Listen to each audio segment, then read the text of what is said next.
bump into each other, be it through the round robin or the bracket. This is the big one, right? Two players at the top of their game, two of the best players in the world right now, and the EU are going to be battling it out. Yeah, it's hard to say who to give the edge. I guess Thijs you would because of results. The momentum, I guess. You could say the momentum of Thijs could carry him forward. But over the longest time, I think Kolento has gotten a lot more wins, for like bigger wins for events.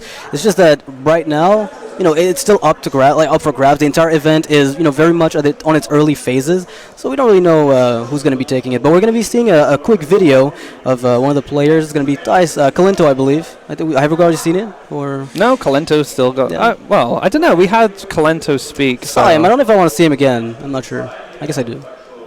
Maybe I'm a bit famous, but I don't really want to look that way. I'm still the same guy as 1 year ago. I'm still Thijs, and I hope that not many people look at me as the famous guy. I hope people just look at me as Thijs.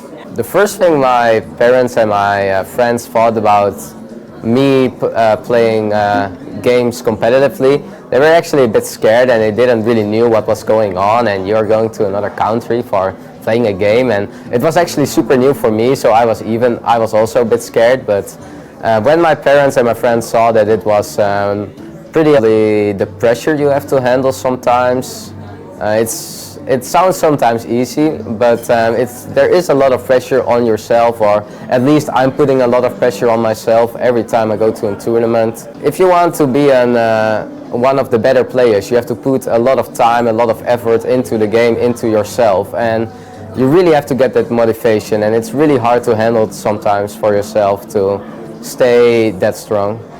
Alright, so it wasn't Kolento, it was Thijs, but Thijs, still, with the positive mindset, I'm sure the last loss he got will not affect his play here at all, and I want to see what he ends up, doing in this series. You made a really good point about esports and its growth. His family weren't quite sure where this whole thing was going when he first started flying out to events, but they've seen what he's achieved and what he's capable of now, and now they support him. Not that they didn't support him before, but now a bit more confident in supporting a new industry and a new career path for this, like a young guy like Thijs. Yeah, I mean the esports scene is booming, and he's, I wouldn't say on the ground floor since it's been going on for a while, but as far as Hearthstone goes, he definitely is there. This is basically the second year of Hearthstone, and competitive-wise, I think this is the biggest year so far. So it can only go up from here, at least for a while, and Thijs being in the loop is definitely something positive. Now Kolento, his opponent, we're going to see a little video of him as well. He's got probably some more to share with us, maybe some confidence tips. He's got that. Иногда, например, в аэропорту кто-то меня узнает, или на улице, например. Ну ладно, узнали. Тут все равно я бы предпочел, чтобы меня никто не знал, просто играть. Максимальные плюсы, конечно, заработок очень хороший, как для жителя Украины. У нас зарплаты в Украине, как известно, не особо высокие, и быть игроком на высоком уровне приносит очень хороший доход. К тому же я занимаюсь тем, чем я хочу заниматься. Я всегда играл в компьютерные игры до того, как я стал профессиональным геймером. Сейчас я делаю, в принципе, то же самое, только мне за это платят. Хорошо, что сказать. Маленький минус в том, что когда я стримлю, мне иногда просто хочется поиграть для себя, но приходится стримить тоже, потому что есть контракт, и у меня есть свой стрим, и не хочется его бросать тоже, потому что дело, которым я занимался, как я стал известен. Alright, some Kolento just giving a little, I guess, tips, or rather information about how it is to be a streamer.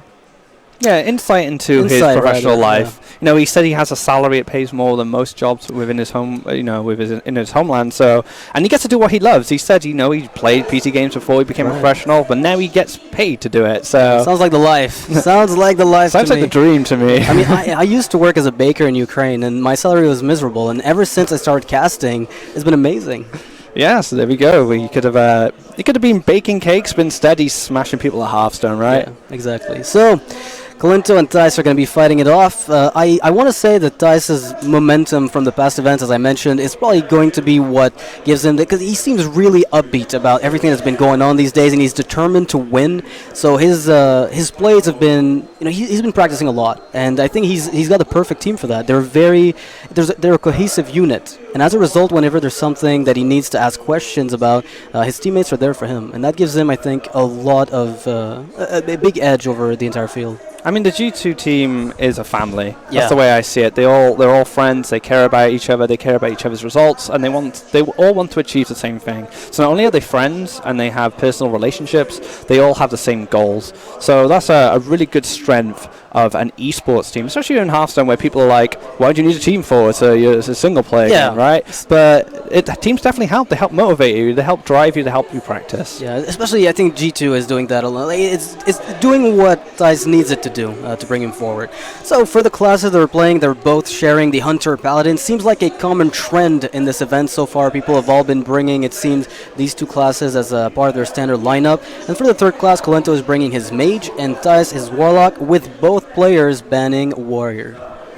One thing that Kolento has over Thijs in this match so far is information. Kolento has only revealed his Hunter deck, yes. Whereas Thijs has revealed everything. So there's still a few surprises at Kolento's sleeve going into this game, whereas Thijs doesn't have a lot of information on him, apart from Face Hunter exists in his lineup. What's interesting too is that Kolento is the type of player who, when he starts with a deck in a Conquest format, I don't remember seeing him switch after he started. Like, if he's starting with a deck, he's just going to keep going with it until it wins, or just loses every single game with it. Yeah, I guess good strategy, especially at an earlier point in the event where you, like I said, don't want to give too much information to your upcoming opponents. If you're gonna have to win with the deck anyway, right? So you might as well conceal some of the key cards in your other decks until later games where you're actually winning. Yeah, I mean, it's kind of logical if you think about it, because it gives you, even though you lose the edge immediately, you do gain it, over the long term against your other opponents. Maybe the War of Information is worth a lot. Now, Thijs with a double Ardent Squire Direwolf Alpha opening, that's going to give him a lot of wiggle room. Like, this is pretty much what he's looking for here. He's getting a free trade on the Secret Keeper. Sort of free. Argent Squire is excellent when it comes to Paladins, especially these aggressive Secret Paladins, because it's usually a 2-for-1. And Very like you often. said, the Direwolf Alpha is going to let him trade up as well, and for a 2-for-1, so he gets a lot of value. Yeah, I mean, at this point, he's probably worried about something like Muster for Battle, which if he doesn't end up using these Ardent Squires to kill something, then he might not get what he wants from them, because if he goes and double trades with them into the Secret Keeper and pops both shields, then Muster for Battle really punishes him. Whereas if he goes for Direwolf Alpha, he keeps possibly one shield and is able to have a 2-2 left over, which lives through Muster for Battle. He at least forces a weapon hit on the Direwolf Alpha, and then he has, like you said, the one shield left, which can contest one of the 1/1s, and then he has a Haunted Creeper going forward, which is great for cleaning up tokens like the Silverhand Recruits. So if you're Kolento next turn, do you go for Muster for Battle, or do you prefer going for Cog Hammer? I say Muster now. Because right now, if you go for Cog Hammer, you can actually clean up the board completely and keep a 1/1 that's taunted up. Oh, that's true, actually. It's a minor thing. I mean, you will be overriding it with Muster for Battle if you go for it first, but that's a question I have. I'm not sure myself.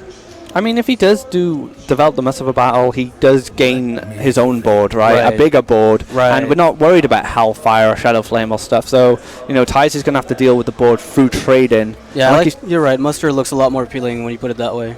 And like you said, Coghammer can override the Light's Justice then. So it doesn't make it awkward for him to play Coghammer Muster for Battle after if he decides to go Coghammer now. So there's a lot of ways he can take this turn. Yeah, what's interesting too is that it will make the turn 4 a lot more bearable, where you can go mini-bot Hero Power, and you won't need a Coghammer being played, because the 1/1s will act as the removal you need, or the board that you need. It allows you to play a bit more board-centric against a very board-centric deck like Zoo. I think that sounds like the play. So, Muster time, Direwolf Alpha, most of it, certainly going to be cleared up here, along with one of the 1/1s. Kolento wants to leave the dog alive. His assumption is that he will be able to kill it with the 2 of his minions, perhaps. Or the Coghammer if he decides to go down that route. Exactly. The Voidwalker might prove a bit of a problem. Annoying here, yeah. But maybe this is what Kolento wanted. He wants to bait the Consecration. Like, he's ready because the Consecration can clear up the Direwolf Alpha if it's on full health, and probably with those 1/1s clean up anything else that comes out. And in this case, he's totally right. If he goes for that play, it could work out. He's got the option, of course, of playing the Juggler, maybe with a mini-bot, or going for the Coghammer play again, but it doesn't seem as strong. So if he runs his weapon into the Void Caller or Dude, and then he consecrates, he can clear up, and he leaves a 1/1 alone. Alone, yeah. But is that strong enough against Zoo? Because Zoo just keeps recharging its board. Which is exactly why, you know, the board-centric play, it makes a lot of sense, whereas Coghammer is a lot weaker. So you either go for Consec for the clear and you keep a 1/1, which is kind of weak, or you go for this line of play, which is very board-centric, and now Thijs needs to have Implosion in a position like this one. Yeah, Abusive Sergeant. We'll let him trade up against the Knife Juggler, but it's not quite like you were looking for. Like I said, an Implosion would be fantastic because you start developing more dudes and you're just trading away. But Consecrate, it does run into Consecrate, which is unfortunate. But Horn Creeper's not bad, actually, to go with the Abusive. I mean, what else would you want on 2? Hey, it's a good outcome. I mean, playing the Abusive here, it's alright. But the second Creeper is justifiable as well. I don't know, because on turn 5, you're probably going to want to play Doomguard if nothing else shows up. Unless, because if you play the Abusive here, then maybe you have to go for an awkward life tap, because you can't weave it in later. Whereas if you wait to play the Abusive, you know, on turn 5, say, you could pick up another 2-drop and go with the Abusive then, and then your curve is a bit more bearable. I think this is better because it forces him to trade his minions and if he wants to consecrate cleanly. Yeah, it's a bit awkward. Either way, whatever you do here was a bit awkward from Thijs' perspective. Again, Implosion would be an amazing card to find. Void Caller would also do a lot of work. I do like popping the spiders and just consecrating. And you can set up an Avenge then as well. That seems quite clean. But you're using a lot of resources. And if he is running Divine Favor is super weak against Zoo.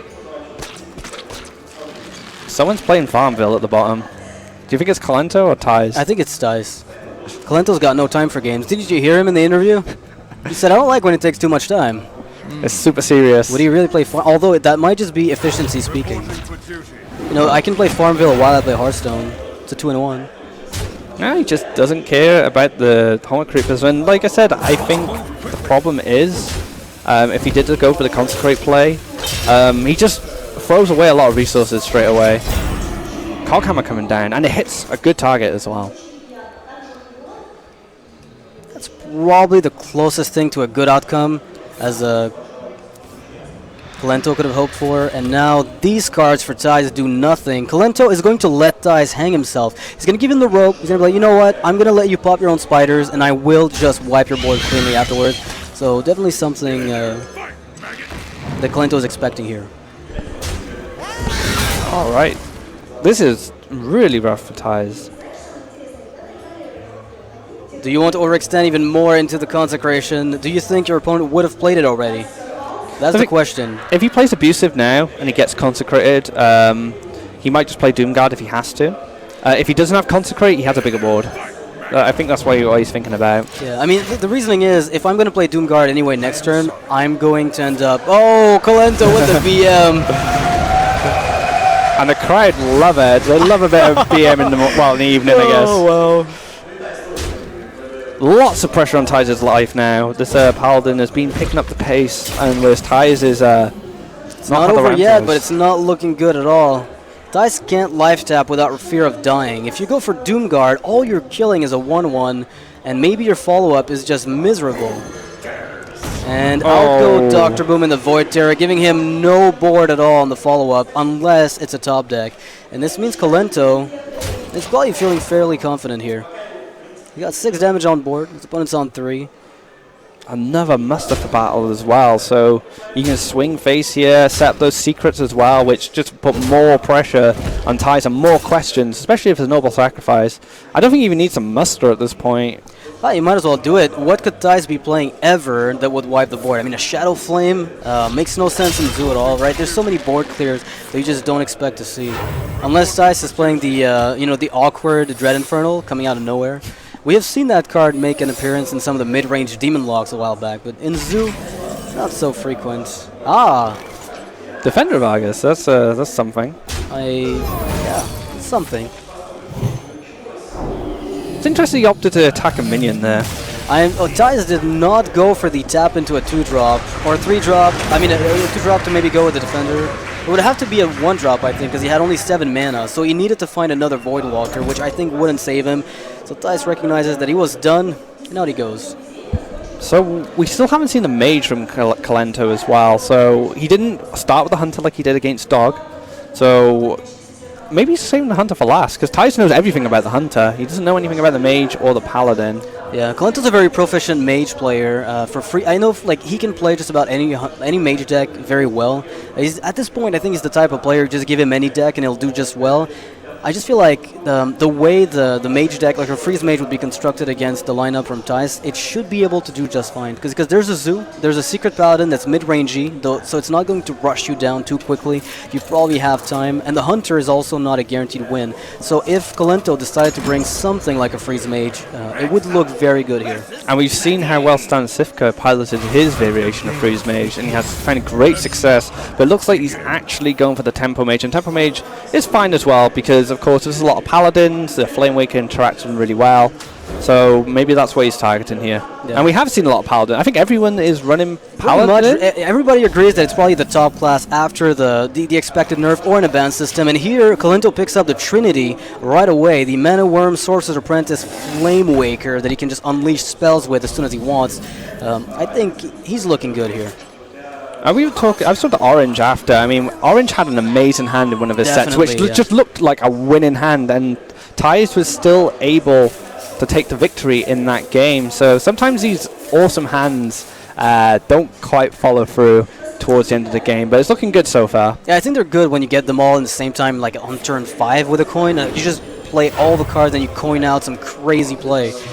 It's infrequent, but when it happens, it's just beautiful. Now Thijs. Oh, do you roll for the Huffer? I don't know about that. What is that? Freezing Trap. Oh, you could just kill that 2-1, I guess. You'd be okay with it. Yeah, that's fine. And he's playing on curve here with the Horse Rider. One of my favorite voices for the newer sets is this card. The cavalry's here. And then every time he goes, yeah, he sounds like really excited and really happy to be in the tournament. Little 2-1, fighting away against the ice howls and stuff flying around. So Kolento is going to go for the unstable portal. If it misses, it's going to be, a Sylvanas! And the miss from the Flame Waker, giving Thijs a guaranteed kill on the Sorcerer's Apprentice. Talk about vindicative RNG. I want to raise a point about crowd interaction with Unstable Portal, and it's something that happened. It's something that happened at Gfinity. One of my old teammates, Sottle, was playing, and I can't remember who he was playing against, but he Unstable Portal Scenarios, and everyone just went bonkers. Like they were like, "Yeah, this is great!" Like cheering, and I'm pretty sure his opponent was like, I know what's up. Something scary has gone into his hand. And Thijs right now, even though he can't hear the crowd necessarily, but he can definitely feel the ground shake. So he definitely knows something's up in Kolento's hand. He doesn't quite know what. You can feel the energy of a crowd, especially. So I could see as soon as he got Sylvanas and the crowd went wild, I could see kind of Thijs kind of like, ooh, hang on. Something doesn't feel right. There's a disturbance in the force. Something's completely wrong here. Oh man, this Flame Waker, even though archery classes, man. Yeah, Thijs is using. You say archery classes and he just hits face. Yeah, well, you know what's true though about the Flame Wakers is that they actually follow a course in playing Hunter, and then when they're stuck playing Mage, it was initially a Hunter class, like a Hunter card, of course. And when they're stuck playing with mages, they get a bit confused and they still go face. Ooh, so it looks like maybe Knife Juggler Animal Companion, just super aggressive board presence. I quite like that too. Yeah, with the follow-up high main, I think it's hard to push you off this board if you're in Thijs' position. What's on his mind maybe is what exactly is my opponent holding that the crowd cheered for? Yeah, I know. That must be in the back of his head thinking, they cheered. That could be anything. That could be, I don't know, Mysterious Challenger. It could be an Alec here. It could be literally anything. Yeah, it's pretty scary for Thijs. I mean, I'd be scared of a Wisp. That's a lot of value for 0 mana. Well, the crowd playing mind games with Thijs, just cheer at anything. Oh, it's a Wisp, cheer. Oh, man, because you two participate in the Hearthstone Tour. Whirling Zap-O-Matic, go. Oh, You know, Lorca Cho in Hearthstone, especially from Shredders, has created some of the craziest matches I've ever seen. I think it was Dog and Nyria at DreamHack that had to face off against each other with something like that. Rogue Mirror or something. Yeah. It was just bonkers. It's just crazy. It was great. It is. It's one thing that Shredder does really well. I think it does, especially with this card. It creates a very it really tests the skills of your players, because they have to start dealing with a situation they don't encounter that often. And now Kolento's Sylvanas is looking a lot worse, because what if it steals show? Oh my god! Oh, the esports. There's too many esports. I need to leave. I'm liking this. Arcane Blast. That's not something you see very often. This is a card that's gone through a bit of discussion recently. Jab seems to think it's really good, whereas other players seem to think it's all right. So Kolento seems to agree on the good side, at least. Yeah. Run it in his Kolento deck. also agrees that he can't give his opponent's fireball. Yeah, what do you do here is Kolento? Unstable Portal, a Spellbreaker to deal with your own show and then move on from there. Unstable Portal is Stampede and Kodo. Now that would be something. Yeah. That's a first step towards recovery. A Frost Elemental even. Unstable Portal, Deathwing. Just go for it. Yeah, I mean you can do it next turn. And then You lose the game, sure, but you can do it next turn. But then Tyz does Unstable Portal from Cho into Deathwing, and then he plays Deathwing, and it's just like an ultimate battle of dragons. What do you even do? This is what I was talking about. Lore Walker Cho creates like an interesting dynamic in these games. I mean, at this point, even Medivh agrees that it's interesting. I just don't know if Medivh can actually do anything to it. Okay. Yeah. He picked up a what? Eardrig the Pure. Eardrig the Pure. This is such a strong card. If he could have played it right now, he would be in a great spot. You know, 1/4 Leok with a 2/5 high main. That would be enough to stall. It's just that he's 1 mana short of doing it. If only that had come from the first Unstable Portal. Yeah, for sure. And Tyz has so much burst in his hand as well, and the board as well. I think you just punch the face here and just play the... Yeah, it's looking so good. Tyz has to find a way to lose at this point. He's 1 off lethal, I think, if I'm not mistaken. Plays the kill command just in case his beast gets dealt with. And this puts him, it's lethal from hero power now, so Tyz is just setting up guaranteed lethal. Yeah, quick shot is kept for the following turn in case things happen, and Kolento's just going to scoop and concede to Lore Walker. He didn't actually concede to Tyz. He was perfectly fine with Tyz. He conceded to Lore Walker Cho.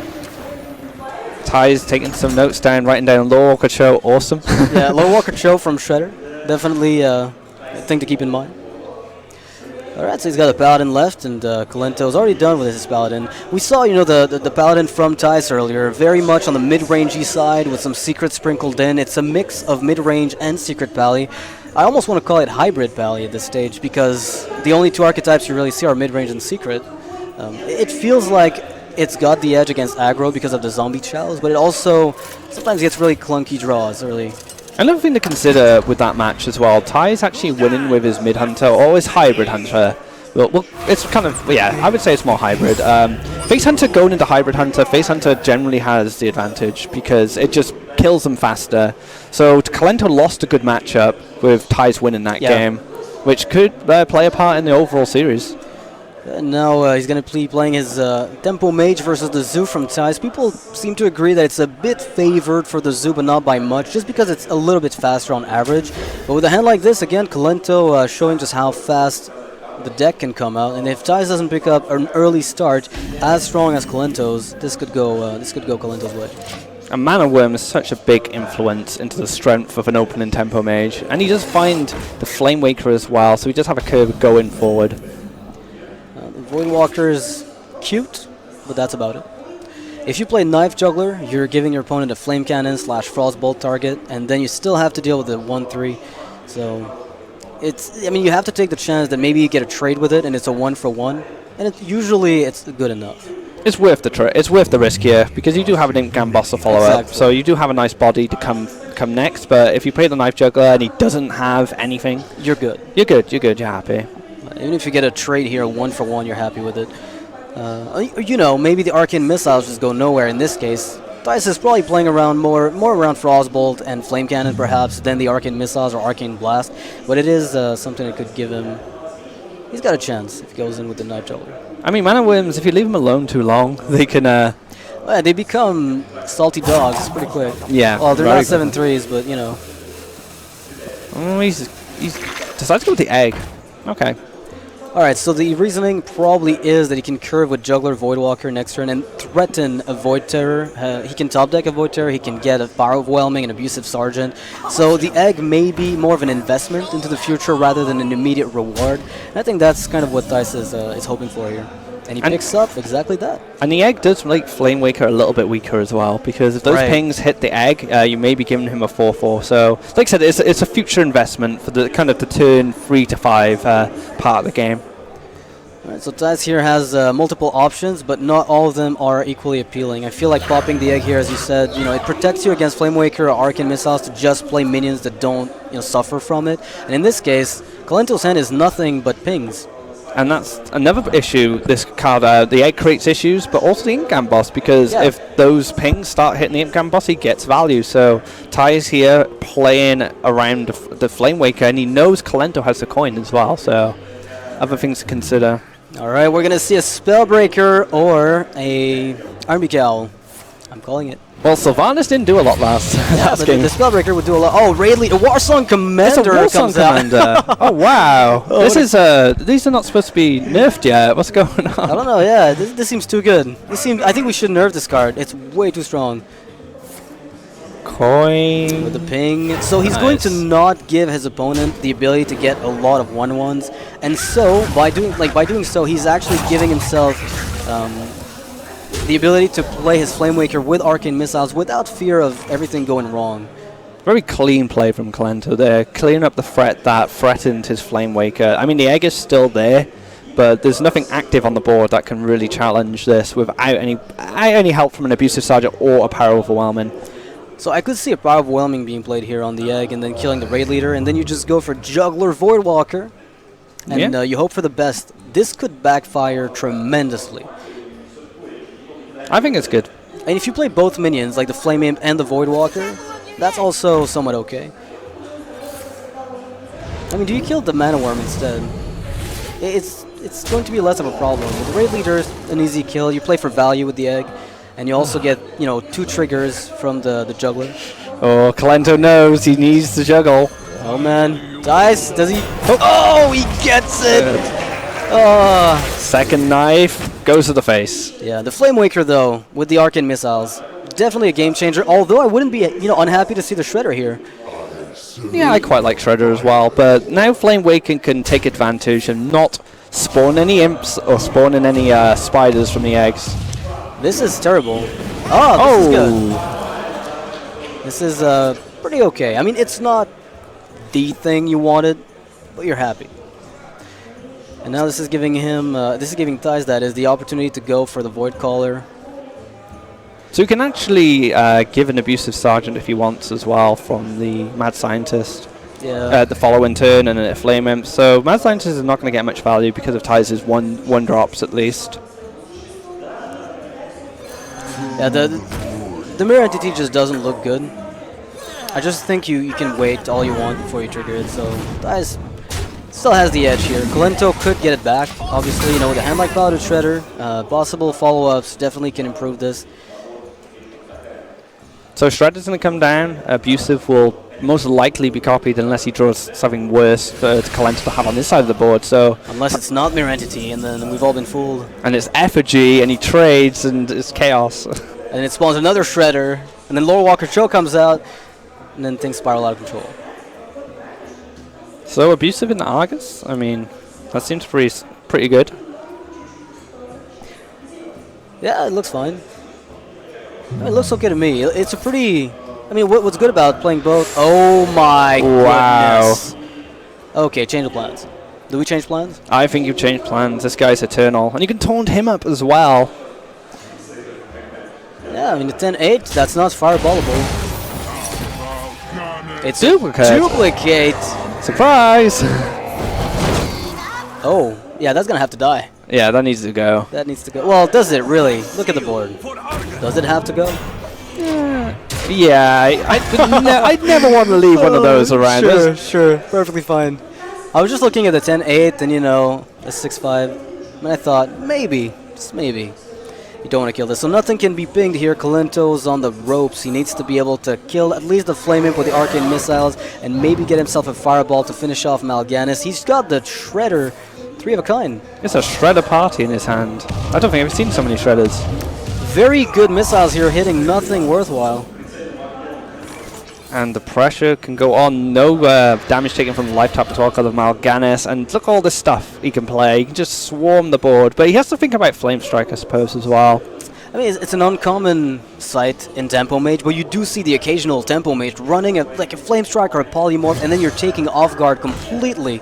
And as a result of that, you end up losing because you just overextend, not expecting. I think Hot Form was running one during the... Definitely, yeah. Yeah, I think Hot Form was running it. But whereas I don't think Jab was. So it just goes to show the variety of these Tempo Mage decks and how they changed based on the player.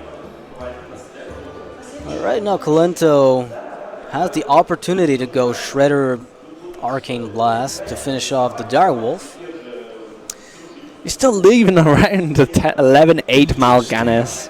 I mean, you could get a Neutron from your Shredder, and then that saves you for one turn. Just Mal'Ganis stepping on the little robot, which keeps screaming, hello, hello, hello. Mal'Ganis is like, yeah, I don't want to hear anything of this. Keep me out. Oh, man. Checkmate. And Kolento calls it checkmate, and Dice is going to be up 2-1 over Kolento. Again, Tempo Mage showing, Orange ran into the same problem, I think. He gets good hands, but for some reason, even that's not enough.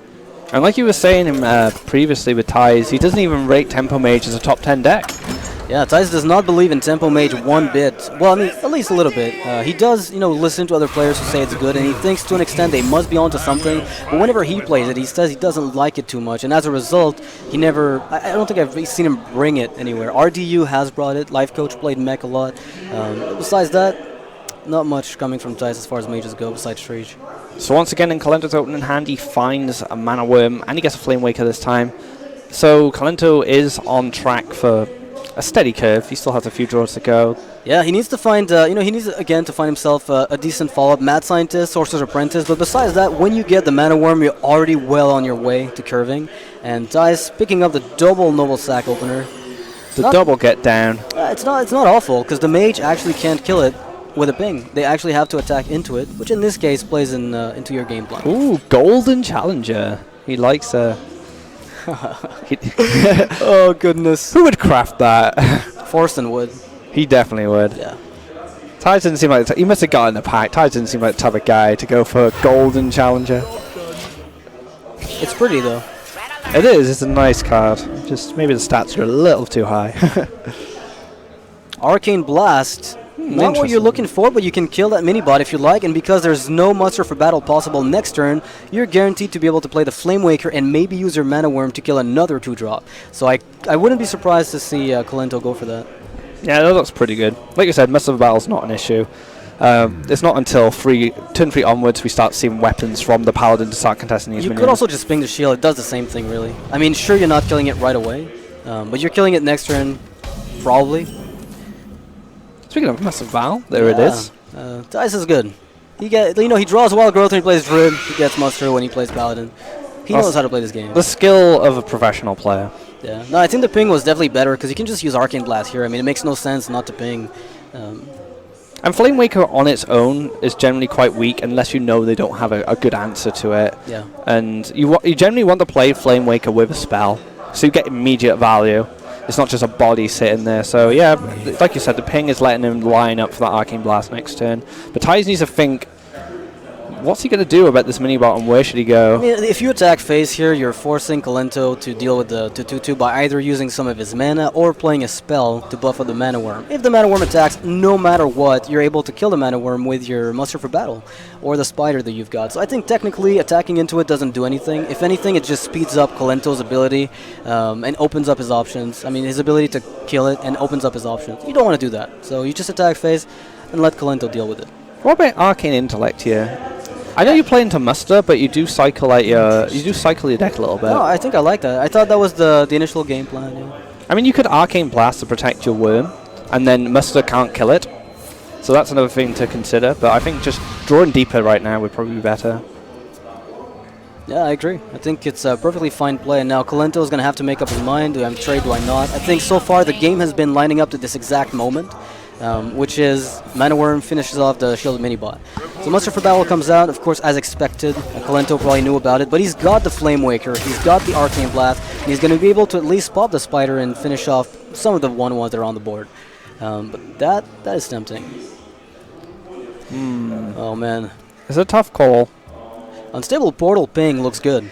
I don't mind it because your turn 5 could just be Flame Waker, Sorcerer's, Arcane Blast. It's just that if the Paladin goes for 4 drops, say Shredder, somehow that mid-range Paladin plays that, the odds of you being able to deal with it are pretty slim, and you would run into issues. True Server Champions, not a problem. Blessing of Kings is.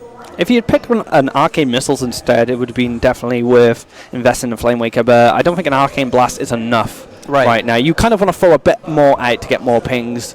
I mean, I wouldn't be surprised if you just did it, but again, Unstable Portal Ping looks good. You might be able to pick up even a 3-drop that you can play right now, or a 2-drop that impacts the board immediately.